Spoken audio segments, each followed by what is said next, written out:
বটি কাবাব কার কার পছন্দ? দেখো কি সুন্দর মাংসটা গলে গেছে, একদম সফট হয়ে গেছে। আমি বটি কাবাব তৈরি করব আজকে।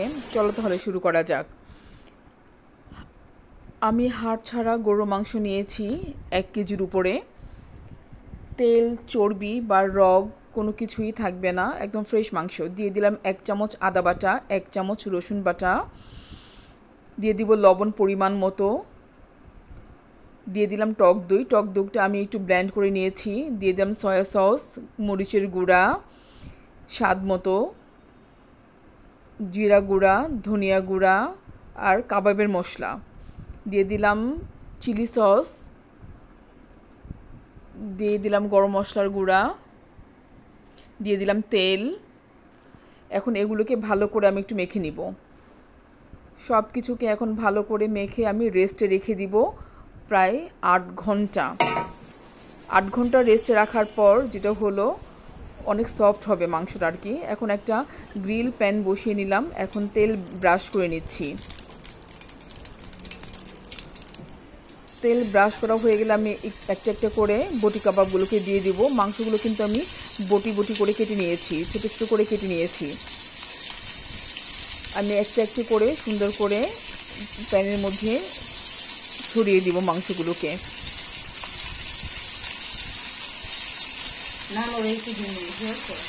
মাংসগুলি সব দেওয়া হয়ে গেলে ঢাকনা দিয়ে ঢেকে দিয়ে দিব, আধা ঘন্টার মতো রেখে দিব।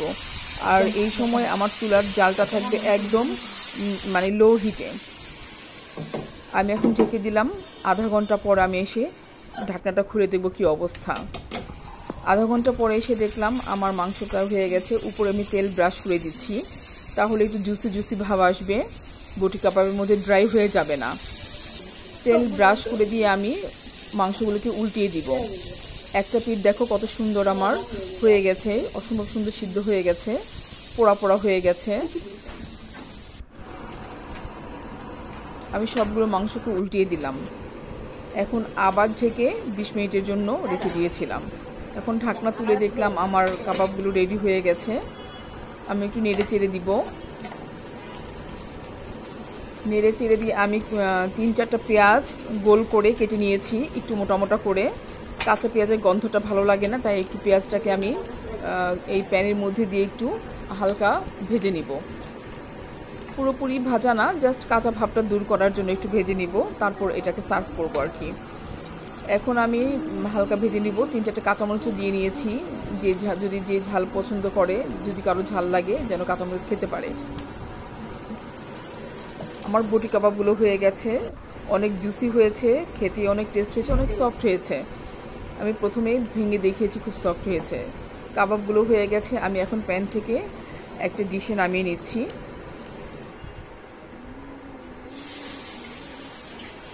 কত সুন্দর হয়েছে দেখো।